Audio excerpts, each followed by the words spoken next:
en ruine au haut du promontoire. Et la mort a mêlé, dans ce fauve terrain, les déesses de marbre et les héros d'airain, dont l'herbe solitaire ensevelit la gloire. Seul, parfois, un bouvier menant ses buffles boire, de sa conque soupire un antique refrain, emplissant le ciel calme et l'horizon marin, sur l'azur infini dresse sa forme noire. La terre maternelle est douce aux anciens dieux, faite à chaque printemps, vainement éloquente, au chapiteau brisé verdir une autre acanthe. Mais l'homme indifférent rêve des aïeux, écoute sans frémir, du fond des nuits sereines, la mer qui se lamente en pleurant les sirènes.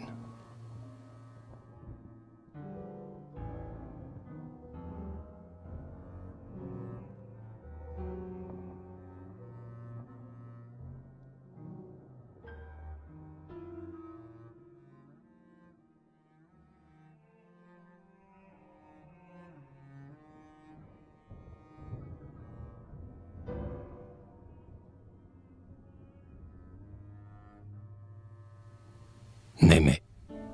Depuis que le dompteur entra dans leur forêt, en suivant sur le sol la formidable empreinte, seul, un rugissement trahit leur étreinte.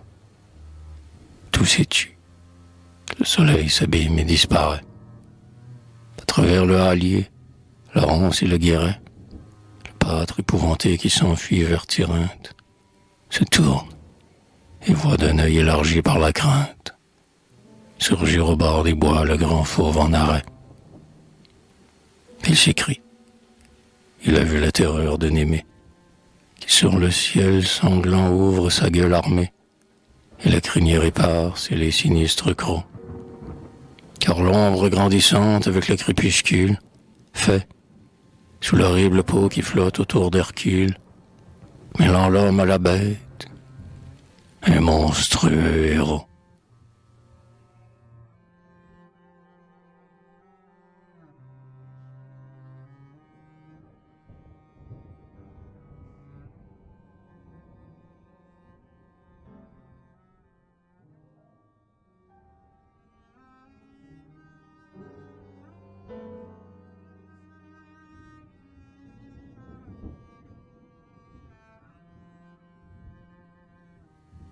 C'est un fâle.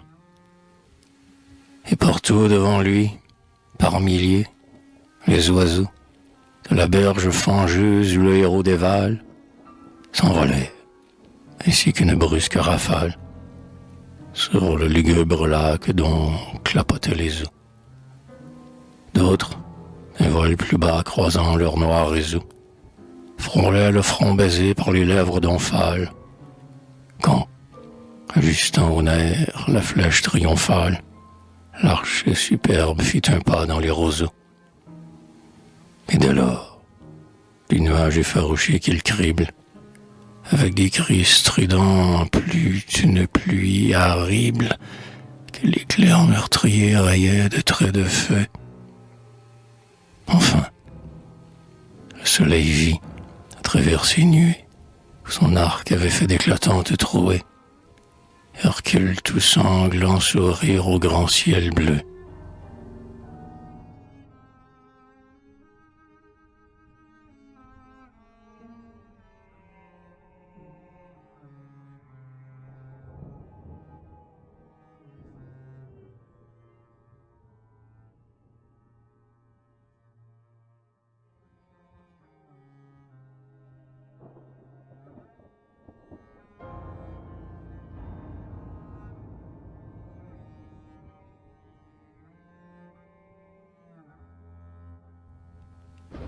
Nésus,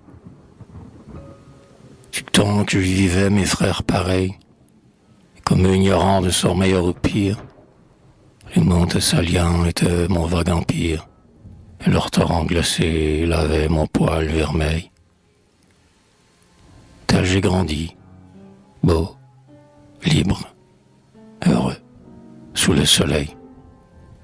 Seul, éparse dans l'air que ma narine aspire, la chaleureuse odeur des cavales d'épire inquiétait parfois ma course ou mon sommeil. Mais depuis que j'ai vu l'épouse triomphale sourire entre les bras de l'archer de Stymphale, le désir me harcèle et hérisse mes crins. Car un Dieu, maudit sur le nom dont il se nomme, a mêlé dans le sang fiévré de mes reins, au rut de l'étalon l'amour qui dompte l'homme.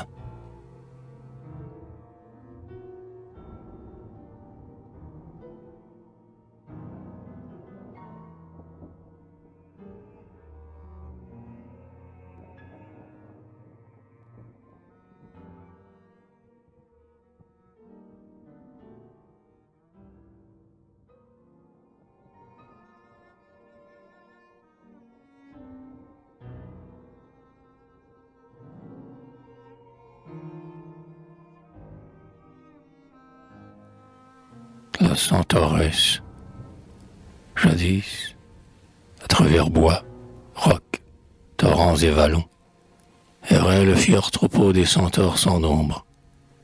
Sous leurs flancs, le soleil se jouait avec l'ombre. Ils mêlaient leurs crins noirs parmi nos cheveux blancs. L'été fleuri en vint l'herbe, nous la foulons, seule, l'entrée désert que la broussaille encombre. Et parfois je me prends, dans la nuit chaude et sombre, à frémir à l'appel lointain des étalons. Car la race de jour en jour diminuée, des fils prodigieux qu'engendra la nuée, nous délaisse et poursuit la femme éperdument.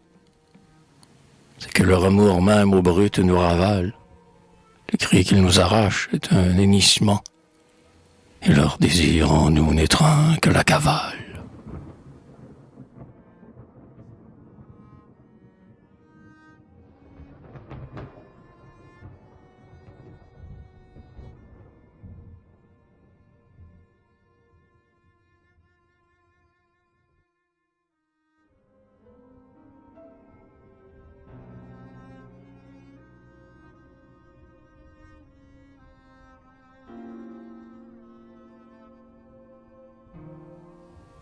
Centaure et la pite, la foule nuptiale au festin s'est ruée.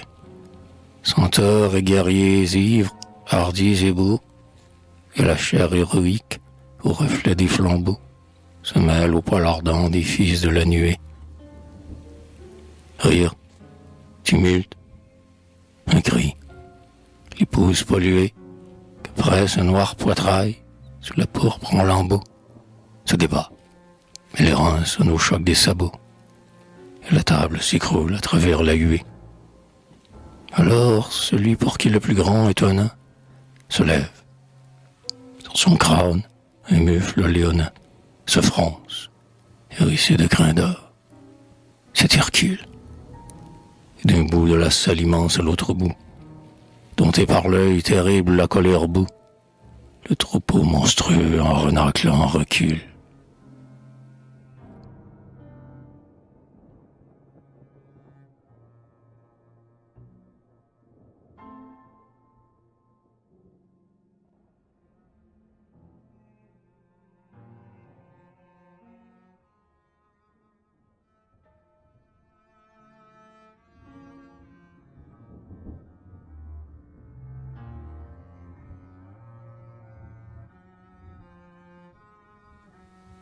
Fuite de centaure.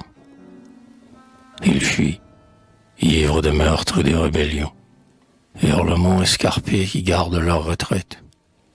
La peur les précipite, ils sentent la mort prête, et flairent dans la nuit une odeur de lion. Ils franchissent, foulant l'hydre et le stellion, ravin, torrent, alliés, sans que rien les arrête. Et déjà, sur le ciel se dresse au long la crête de l'Ossa, de l'Olympe et du noir Pélion.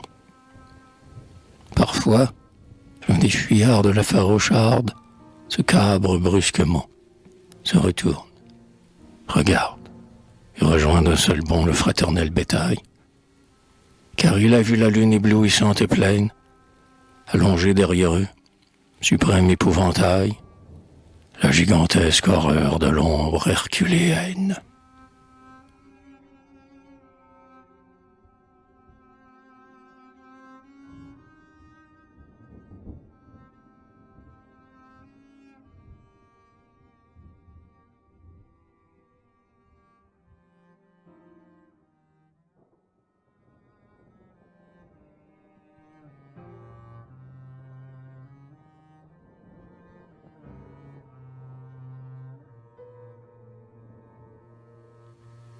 Artémis, l'âcre senteur des bois montant de toutes parts, chasseresse à gonfler ta narine élargie, et, dans ta virginale et virile énergie, jetant tes cheveux en arrière, tu pars. Et du rugissement des rôques léopards, jusque la nuit tu fais retentir Ortigie, et bondis à travers la haletante orgie, des grands chiens éventrés sur l'herbe rouge épars. Mais, bien plus, s'il te plaît, déesse, que la ronce te morde et que la dent ou la griffe s'enfonce dans tes bras glorieux que le fer a vengé.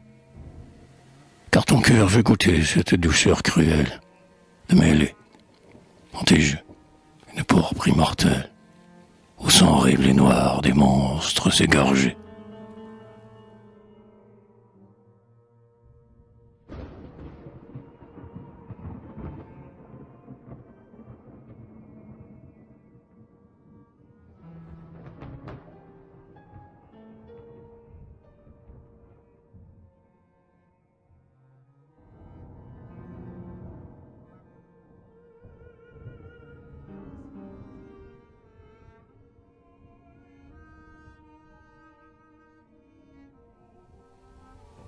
La chasse, le quadrige, au galop de ses étalons blancs, monte aux fêtes du ciel. Les chaudes haleines ont fait onduler l'or bariolé des plaines. La terre sent la flamme immense ardre ses flancs. La forêt masse en vain ses feuillages plus lents.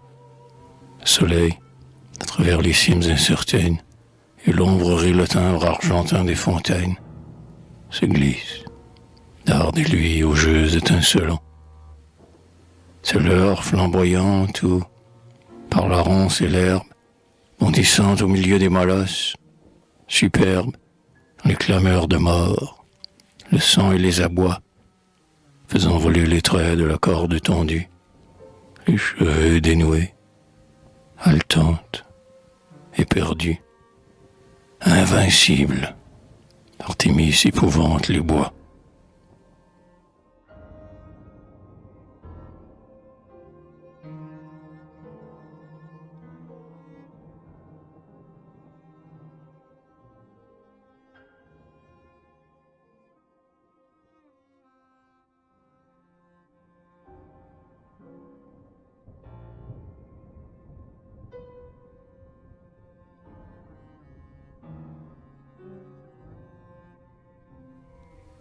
Nymphée, le quadrige céleste à l'horizon descend, et, voyant fuir sous lui l'occidentale arène, le dieu retient en vain de la quadruple reine ses étalons cadrés dans l'or incandescent. Le char plonge, la mer, de son soupir puissant, emplit le ciel sonore où la pourpre se traîne, tandis qu'à l'est d'où vient la grande nuit sereine, silencieusement s'argente le croissant. Voici l'heure où la nymphe, au bord des sources fraîches, jette l'arc détendu près du carquois sans flèche. Tout se tait. Seul, un cerf brame au loin vers les eaux. La lune tient lui sur la nocturne danse. Et Pan, ralentissant ou pressant la cadence, rit de voir son haleine animer les roseaux.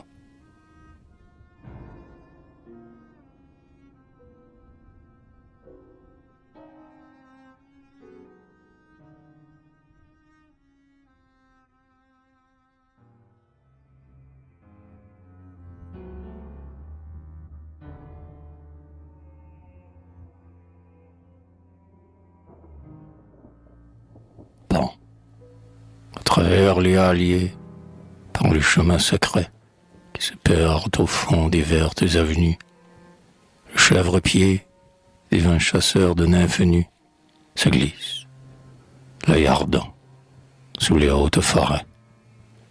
Il est doux d'écouter les soupirs, les bruits frais qui montent à midi des sources inconnues, quand le soleil, vainqueur étincelant des nues, dans la mouvante nuit darde l'or de ses traits. Une nymphe s'égare et s'arrête.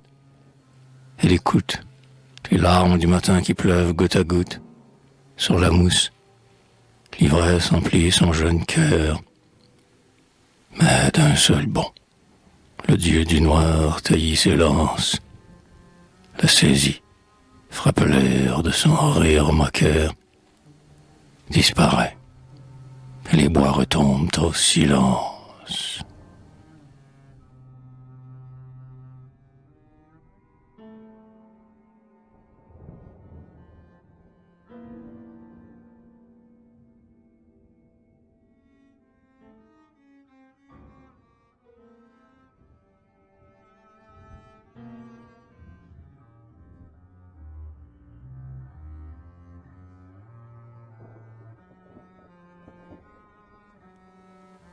Le bain des nymphes.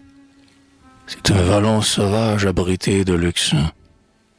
Au-dessus de la source, un noir laurier se penche. Et la nymphe, riant, suspendue à la branche, frôle d'un pied craintif l'eau froide du bassin. Ses compagnes, d'un bond, à l'appel du buxin, dans l'onde jaillissante où s'ébat leur chair blanche, plongent. Et de l'écume émerge une hanche, de clairs cheveux, un torse sous la rose d'un sein. Une gaieté divine emplit le grand bois sombre, mais deux yeux, brusquement, ont illuminé l'ombre. Le satyre, son rire épouvante leur jeu. Elle s'élance, tel lorsqu'un corbeau sinistre croasse sur le fleuve éperdument neigeux, s'effarouche le vol des cygnes du caïstre.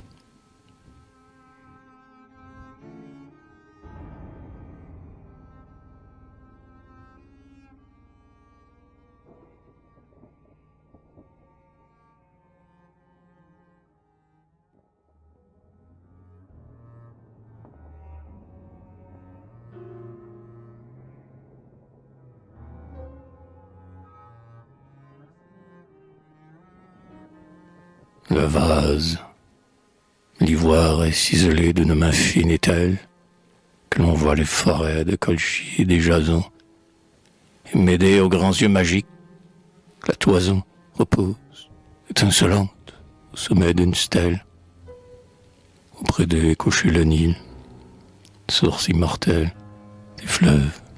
Et plus loin, ivre du doux poison, les bacchantes d'un pampre à l'ample frondaison, enguirlandent le joug des taureaux qu'on dételle.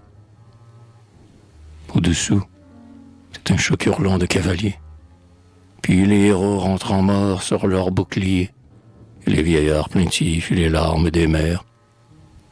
Enfin, en forme dense arrondissant leurs flancs, et posant aux deux bords leurs seins fermes et blancs, dans le vase sans fond s'abreuvent des chimères.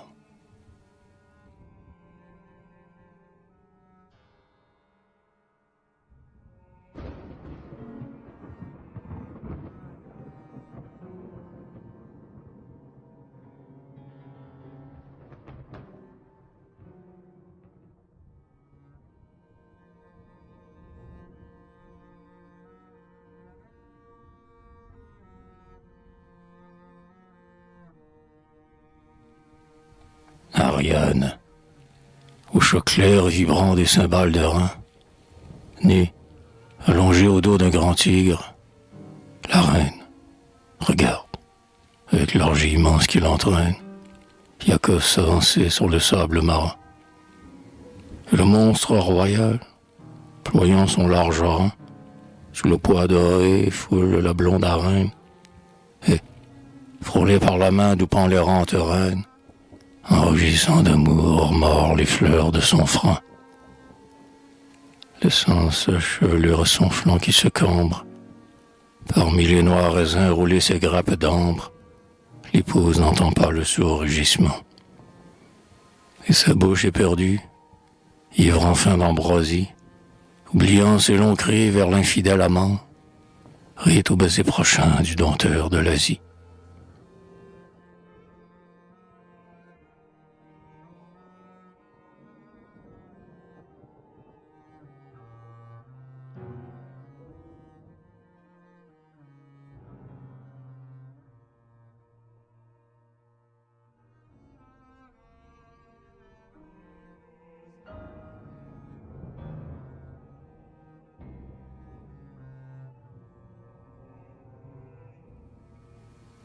bacchanale. Une brusque clameur épouvante le gange. Les tigres ont rompu leur joug et, miaulant, ils bondissent. Et sous leurs bonds et leurs élans, les bacchantes en fuite écrasent la vendange. Et le pampre que l'ongle la morsure effrange, rougit de noir raisin les gorges et les flancs. Auprès des reins rayés luisent des ventres blancs, de léopards roulés dans la pourpre et la fange. Sur les corps convulsifs les fauves éblouis, avec des grondements que prolonge un long râle, flairent un son plus rouge à travers l'or du hâle. Mais le Dieu, s'enivrant à ses jeux inouïs, par le tir s'il écrit les exaspère et mêle, au mâle rugissant la hurlante femelle.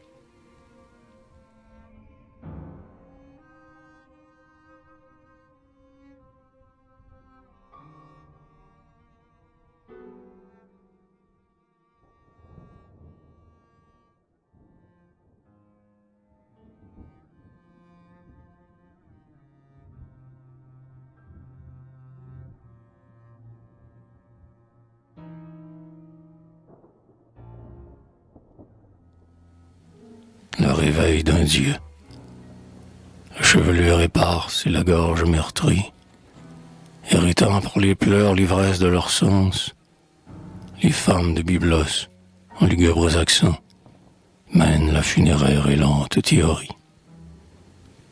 Car sur le lit jonché d'anémones fleuries, où la mort avec l'eau ses longs yeux languissants repose, parfumé d'aromates et d'encens, le jeune homme adoré des vierges de Syrie. Jusqu'à l'aurore, et si le cœur s'est lamenté, et voici qu'il s'éveille à l'appel d'Astarté, l'hippo mystérieux que le Sinam arrose. Il est ressuscité, l'antique adolescent, et le ciel tout en fleurs semble une immense rose, qu'une Adonis céleste a teinte de son sang.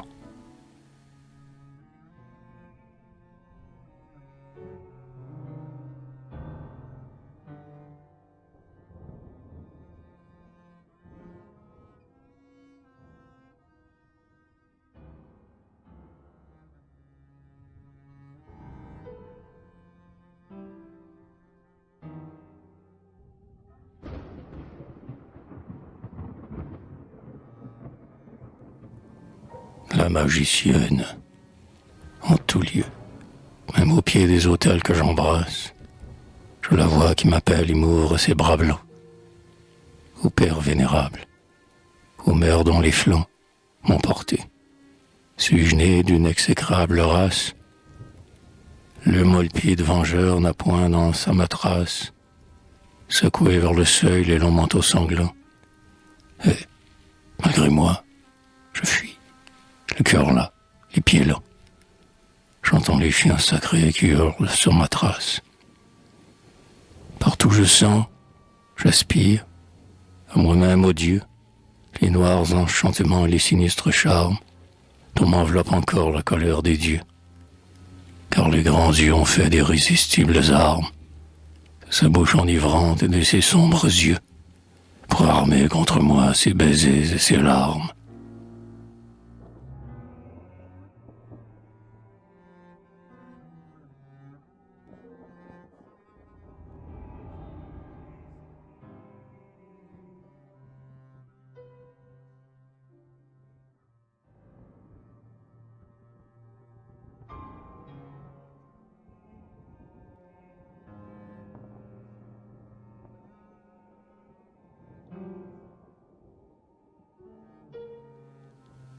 Sphinx, au flanc de Cithéron, sous le rang s'enfouit. Le roc s'ouvre, repère resplendit au centre, par l'éclat des yeux d'or, de la gorge et du ventre, la Vierge aux ailes d'aigle et dont nul n'a joui.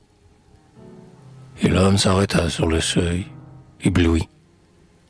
Quelle est l'ombre qui rend plus sombre encore mon antre? L'amour. Es-tu le Dieu? Je suis le héros. Entre.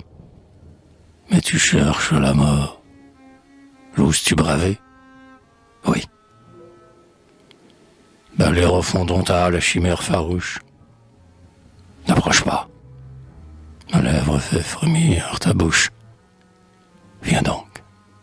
Entre mes bras, tes os vont se briser. Mes ongles dans ta chair. Qu'importe le supplice, si j'ai conquis la gloire et ravi le baiser. Tu triomphes en vain, car tu meurs. Oh, délice.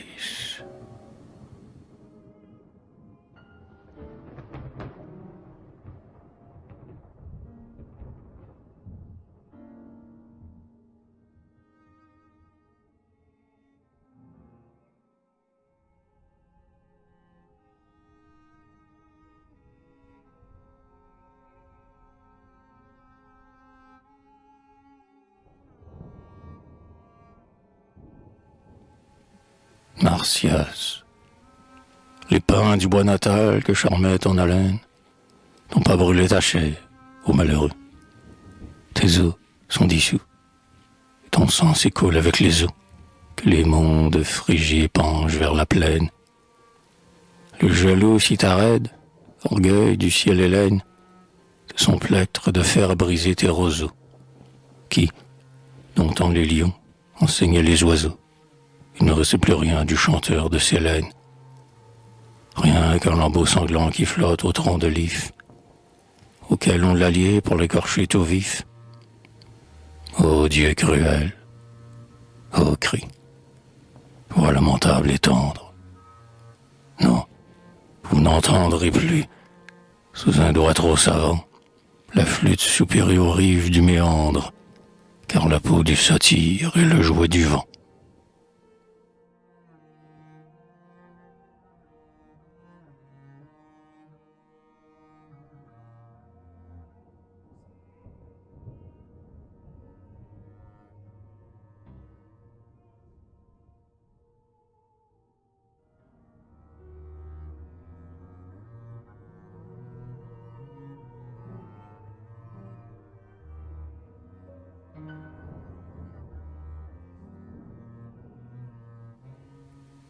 Andromède au monstre.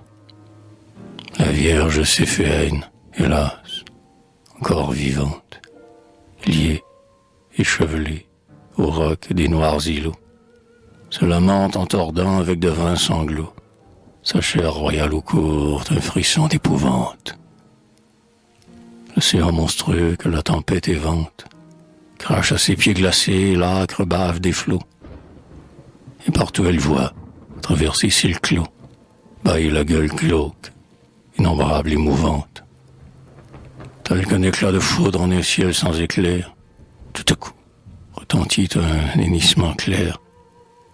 Ses yeux s'ouvrent, l'horreur les emplit, et l'extase. Car elle a vu, d'un vol vertigineux et sûr, se cabrant sous le poids du fils de Zeus, Pégase, allongé sur la mer sa grande ombre d'azur.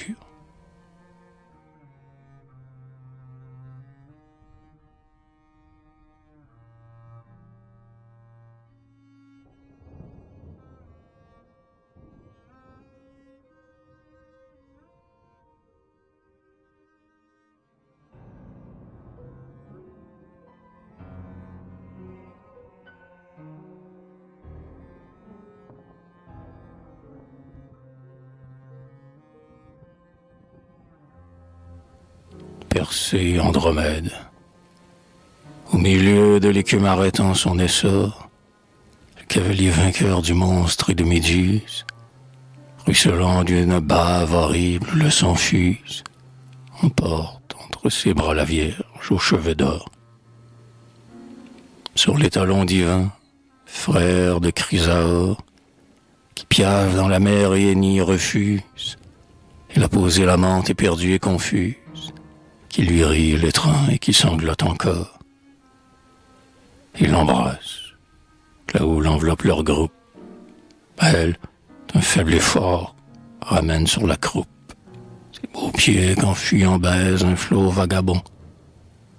Et Pégase, irrité par le fouet de la lame, à l'appel du héros s'enlevant d'un seul bond, Bat le ciel ébloui de ses ailes de flamme.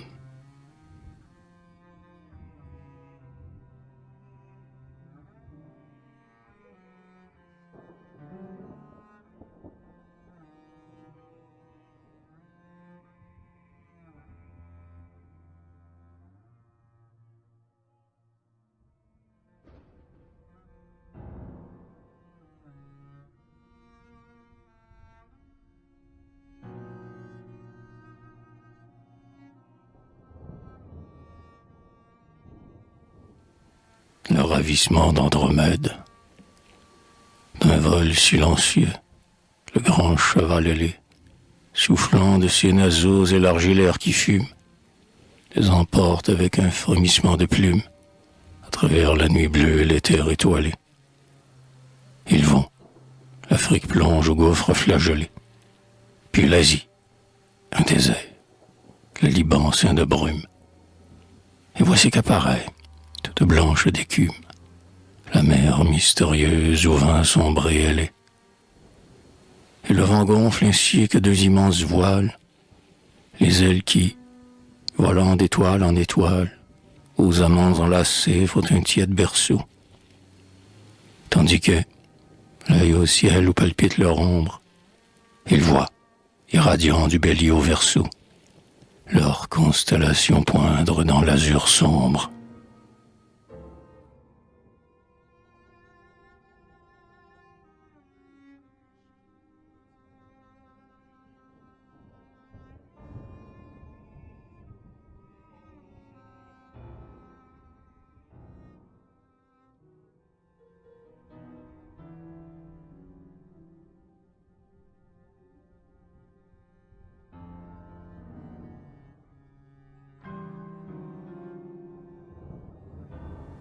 Le chevrier.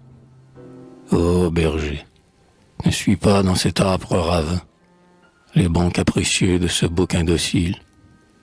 Aux pentes du Ménal, où l'été nous exile, la nuit monte trop vite et ton espoir est vain. Restons ici, vois-tu, j'ai des figues, du vin. Nous attendrons le jour en ce sauvage asile. Mais parle bas. Les dieux sont partout, ô nazi. Et Kat nous regarde avec son œil divin. Ce trou d'ombre là-bas, elle entre ou se retire. Le démon familier des hauts lieux, le satire. Peut-être il sortira, si nous ne l'effrayons. Entends-tu le pipeau qui chante sur ses lèvres? C'est lui. Sa double corne accroche les rayons. Et, vois, au clair de lune, il fait danser mes chèvres.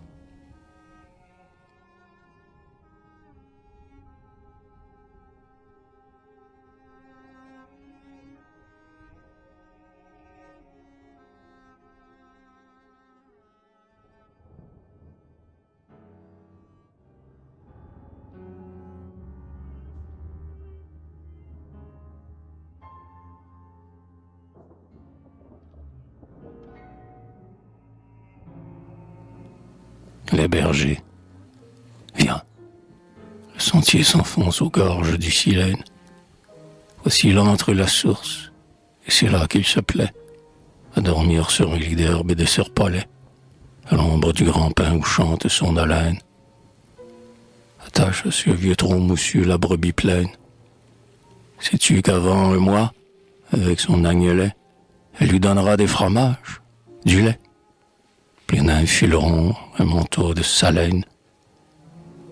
Sois-nous propice, pan, aux chèvres-pieds, gardien, les troupeaux que nourrit le mont arcadien. Je t'invoque. Il entend. J'ai vu tressaillir l'arbre. Partons. Le soleil plonge au couchant radieux. Le don du pauvre, ami, vaut un autel de marbre, qui d'un cœur simple et pur l'offrande est faite aux dieux.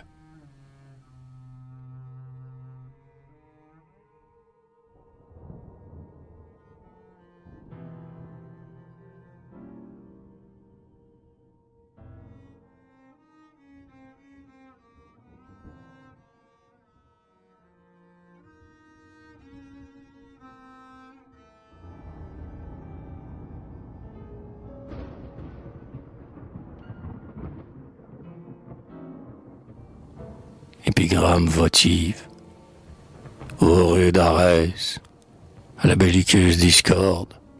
Aide-moi, je suis vieux, à suspendre au pilier, mes glaives ébréchés, mon lourd bouclier, ce casque rompu qu'un crin sanglant déborde. Choisis cet arc, mais, dis, convient-il que je torde le chanvre autour du bois? C'est un dur niflier que nul autre jamais n'a su faire plier. Au cou d'un bras tremblant, je tends encore la corde. Prends aussi le carquois. Ton œil semble chercher en l'organe de cuire les armes de l'archer, les flèches que le vent des batailles disperse. Il est vide. Tu crois que j'ai perdu mes traits? Au champ de marathon, tu les retrouverais, car ils y sont restés dans la gorge du Perse.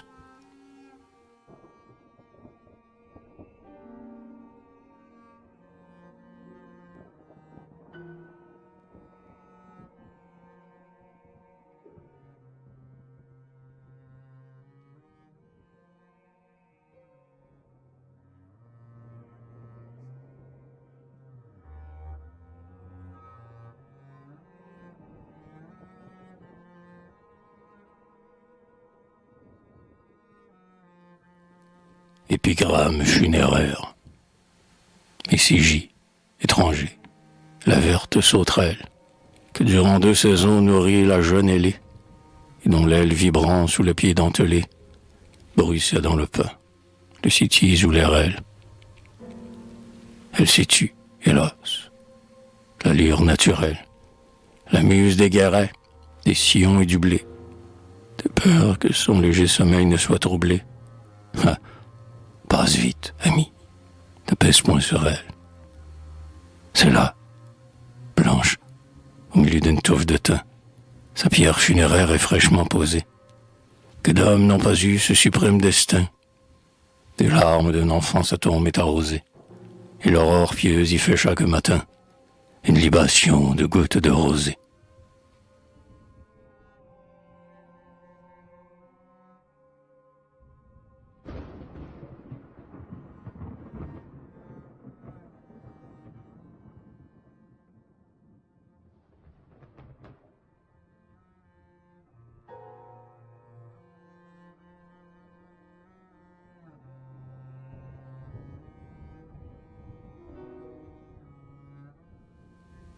La naufragée, avec la brise en poupe et par un ciel serein, voyant le phare fuir à travers la mâture, il est parti d'Égypte au lever de l'Arcture, fier de sa nef rapide aux flancs doublés d'airain.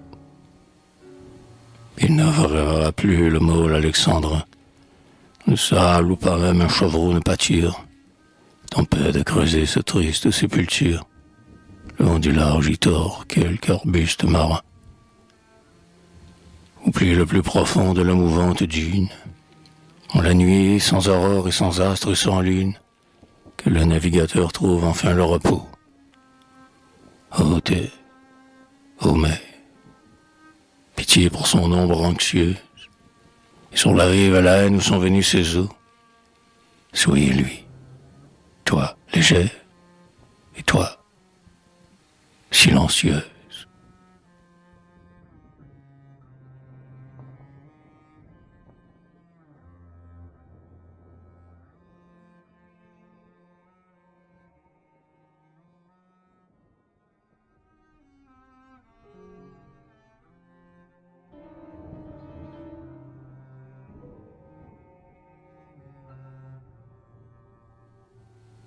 La prière du mort. Arrête, écoute-moi, voyageur. Si tes pas te portent vers Sibzel et les rives de l'Èbre, cherche le vieil Élos et dis-lui qu'il célèbre un long deuil pour le fils qu'il ne reverra pas. Ma chère assassinée a servi de repas au loup. Le reste gît en ce hallier funèbre, et l'ombre errante au bord que les rêves en ténèbres s'indigne et pleure. Nul n'a vengé mon trépas. Pars donc. Et si jamais, à l'heure où le jour tombe, tu rencontres au pied d'un tertre ou d'une tombe une femme au front blanc que voile un noir lambeau. Approche-toi, ne crains ni la nuit ni les charmes. C'est ma mère, étranger, qui sur un vain tombeau embrasse une urne vide et l'emplit de ses larmes.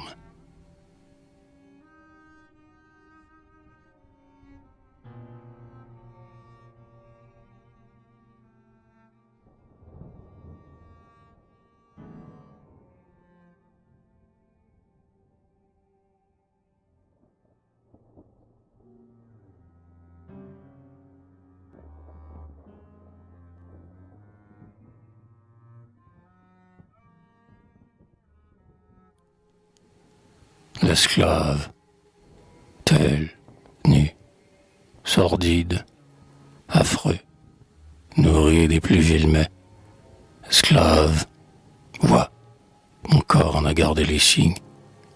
Je suis né libre au fond du golfe aux belles lignes, où les blancs pleins de miel mirent ses bleus sommets. J'ai quitté l'île heureuse, hélas. Si jamais, vers Syracuse et les abeilles et les vignes, tu retournes, suivant le vol vernal des cygnes, chère hôte, informe-toi de celle que j'aimais. Reverrai-je ses yeux de sombre violette, si purs, sourire au ciel natal qui s'y reflète, sous l'arc victorieux que tente un sourcil noir? Sois pitoyable. Va, cherche Cléariste, et dis-lui que je vis encore pour la revoir. Tu la reconnaîtras, car elle est toujours triste.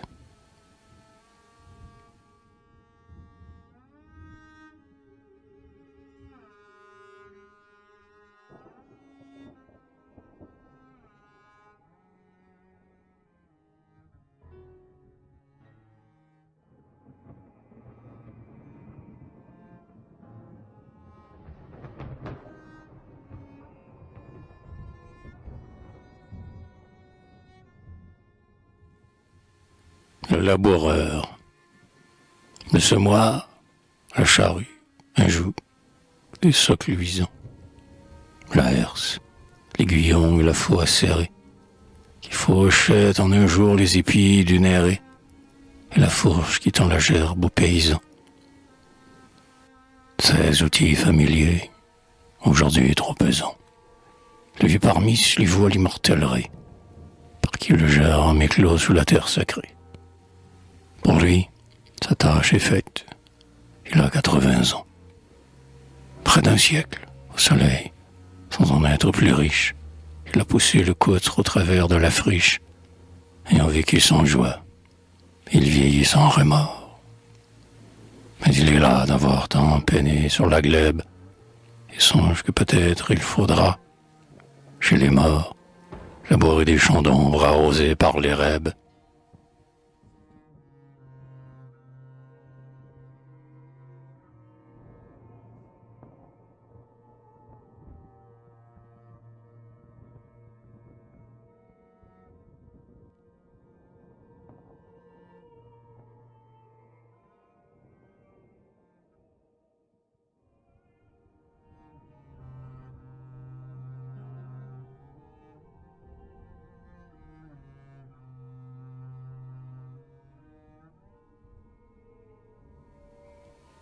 Hermès crie au fort, pour que le compagnon des naïades se plaise à rendre la brebis agréable au bélier, et qu'il veuille par lui sans fin multiplier les rangs troupeaux qui broutent aux berges du Galaise. Il faut lui faire fête et qu'il se sente à l'aise, sous le toit de roseaux du pâtre hospitalier, le sacrifice est doux aux démons familiers, sur la table de marbre ou sur un bloc de glaise. Donc, honorons Hermès. Le subtil immortel préfère la splendeur du temple et de l'autel, la main pure immolant la victime impolie. Ami, dressons un théâtre aux bornes de ton pré, et qu'un vieux bouc, lissant de sa gorge velue, fasse l'argile noire et le gazon pourpré.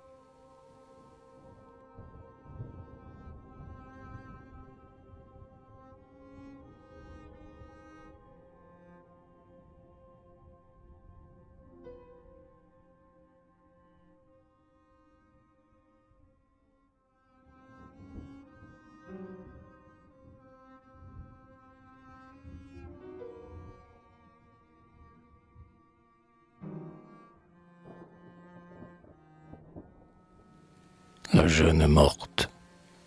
Qui que tu sois, vivant, passe vite parmi l'herbe du tertre rougit ma cendre inconsolée. Ne foule point les fleurs de l'humble mausolée, d'où j'écoute ramper le lierre et la fourmi. Tu t'arrêtes, un chant de colombe à gémir. Non, qu'il ne soit pas sur ma tombe immolée. Si tu veux m'être cher, donne-lui la volée. La vie est si douce, hein? Laisse-la vivre, ami. Le sais-tu? Sous la myrte en guirlandant la porte, épouse et vierge, au seuil nuptial, je suis morte, si proche et déjà loin de celui que j'aimais. Mes yeux se sont fermés à la lumière heureuse, et maintenant j'habite, hélas, et pour jamais, l'inexorable érèbe et la nuit ténébreuse.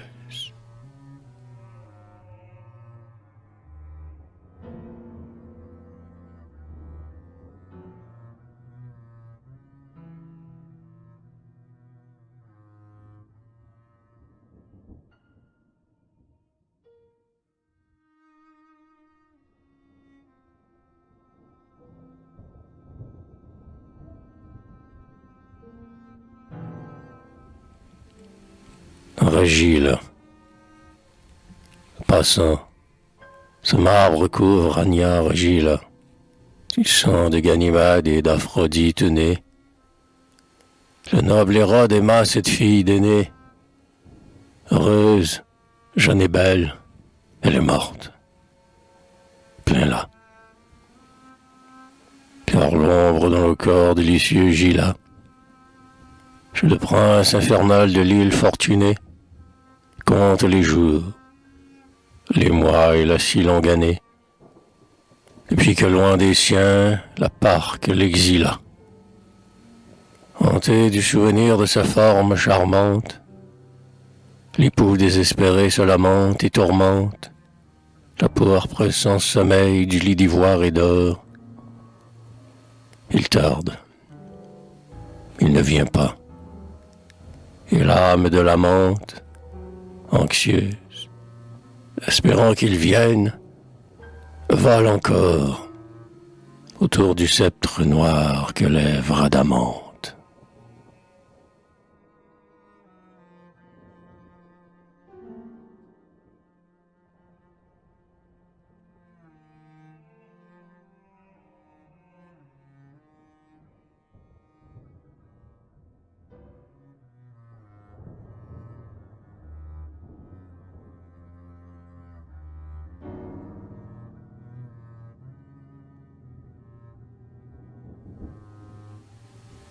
Le coureur, tel que Delphes l'Avicant, Timos le suivant, il volait par le stade aux clameurs de la foule, tel Ada court encore sur le socle qu'il foule, d'un pied de bronze, svelte et plus vif que le vent. Le bras tendu, l'œil fixe et le torse en avant, une sueur d'airain son front péor lui coule. On dirait que l'athlète a jailli hors du moule, tandis que le sculpteur le fondait, tout vivant. Il palpite, il frémit d'espérance et de fièvre. Son front halète, l'air qu'il fend manque à sa lèvre, et l'effort fait saillir ses muscles de métal. L'irrésistible élan de la course l'entraîne, et passant par-dessus son propre piédestal, vers la palme et le but, il va fuir dans l'arène.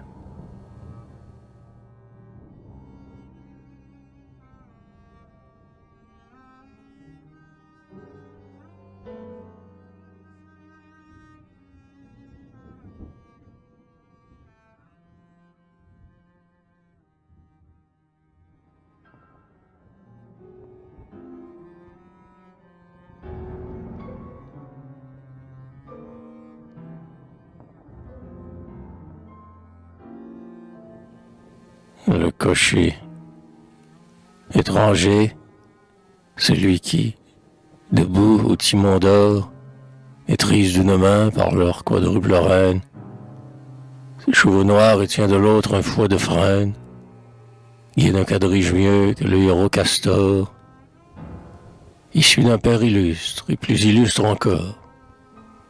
Mais vers la borne rouge où la course l'entraîne, il part, semant déjà ses rivaux sur l'arène. Le Libyen hardi, cher à l'autocrator. Dans le cirque ébloui, vers le but et la palme, cette fois, triomphateur vertigineux et calme, il a tourné. Salut, fils de Calchal bleu. Et tu vas voir, si l'œil d'un mortel peut suffire, à cette apothéose où fuit un char de feu, la victoire envolée pour rejoindre Porphyre.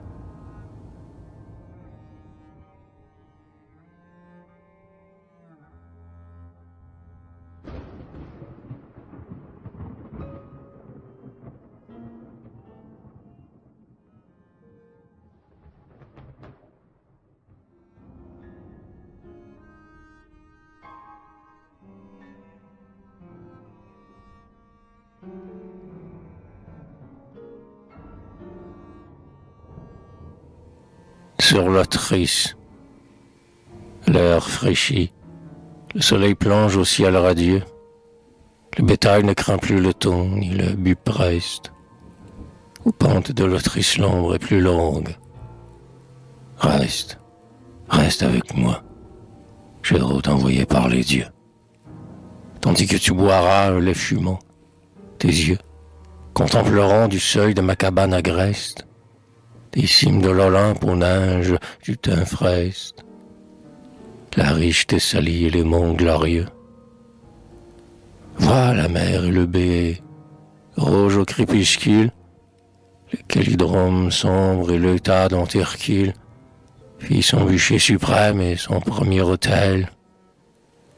Et là-bas, à travers la lumineuse gaze, le Parnasse où, le soir, là d'un vol immortel, se pose et d'où s'envole à l'aurore